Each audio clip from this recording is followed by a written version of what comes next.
সেদিন তোমাদের বলেছিলাম যে এর পরের দিন আমি তোমাদের চিংড়ি মাছের মালাইকারিটা কিভাবে করেছি সেটা দেখাবো। তো চলো আজকে মালাইকারি আমি কিভাবে করেছি সেটাই তোমাদের সাথে শেয়ার করি। তো প্রথমেই একটা ব্লেন্ডারে পরিমাপ মতো দুটো কুচনো পেঁয়াজ, একটার মতো রসুন, কিছুটা আদা কুচি আর একটা টমেটো কুচি নিয়ে সেটাকে সুন্দর করে পেস্ট করে নিলাম। চিংড়ি মাছের মালাইকারি যেহেতু নারকেলের দুধ ছাড়া অসম্পূর্ণ, তাই একটা নারকেলকে ফাটিয়ে নিলাম। দেখো নারকেলটা কতটা পুরো আর একদম ফ্রেশ ছিল। যাই হোক, আমি এসব কাজে খুব একটা পটু না, তাই আমি নারকেলটাকে ঠিকমতো ছাড়াতে না পেরে পালমশাইকে দিয়েছিলাম। এবার পালমশাই বাকি নারকেলগুলো ছাড়িয়ে নিল। আর আমার যেহেতু নারকেল কুড়ুনি নেই, তাই এটাকে আমার ব্লেন্ডারেই পেস্ট করে নিতে হয়েছে। তো আমার পেস্ট করা হয়ে গেলে এরপর আমি আমার চায়ের ছাঁকনিতে করে সুন্দর করে এটার দুধটাকে বের করে নিয়েছি। এভাবেও না যথেষ্ট ভালো হয়। যদিও নারকেল কুড়ুনিতে দুধটা একদম সাদা হয়ে থাকে, তবে এটাও খারাপ না, কাজ সেরে যায়। তবে স্বাদে কিন্তু খুব একটা হেরফের হয় না।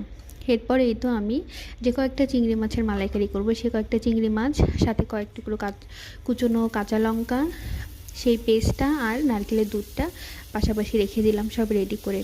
এরপর চলে এলাম রান্নাঘরে এসে প্রায় ওই 12টার মতো চিংড়ি মাছ আমি এখানে ভেজে নিলাম।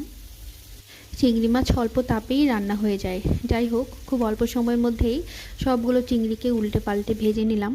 ভাজা শেষে এটাকে একটা পাত্রে নামিয়ে রাখবো। চিংড়ি মাছের মালাইকারিটা আমি আসলে আগে রান্না করতে পারতাম না।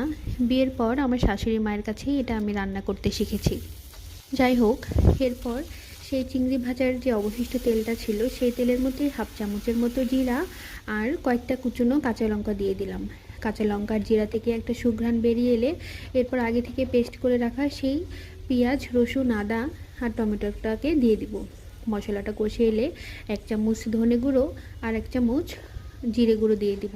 ও হ্যাঁ, এখানে কিন্তু আমি হলুদ, লবণ আর 2 চামচের মতো লাল লঙ্কার গুঁড়ো ব্যবহার করেছিলাম। এরপর মশলাগুলোকে কষিয়ে নিয়ে আগে থেকেই সেই নারকেলের দুধটা প্রস্তুত করে রাখা ছিল সেটা দিয়ে দিব। নারকেলের দুধটা দিয়ে বেশ খানিকক্ষণ ঢেকে রেখেছিলাম। যখন গ্রেভিটা ফুটে এলো, ঠিক সেই মুহূর্তে ভেজে রাখা চিংড়ি মাছগুলো দিয়ে উপর থেকে 2 চামচের মতো চিনি ছড়িয়ে দিয়েছিলাম। এরপর মিডিয়াম টু লো হিটে প্রায় 5 থেকে 7 মিনিটের মতো এটাকে আমি ফুটিয়ে নিয়েছি। আর গ্রেভিটাও আমার মন মতো হয়ে গেছে। ব্যাস, আমার চিংড়ি মাছের মালাইকারি একদম রেডি। যদিও আমার শাশুড়ি মায়ের মতো এতটা স্বাদ হয় না, তবে খারাপ হয় না খেতে। চিংড়ি মাছের মালাইকারিটা পোলাও, গরম ভাত, যেটাই বলো না কেন, সবটার সাথে অতুলনীয়। আজকের ব্লগটা এই পর্যন্তই। তোমরা ভালো থেকো, সুস্থ থেকো।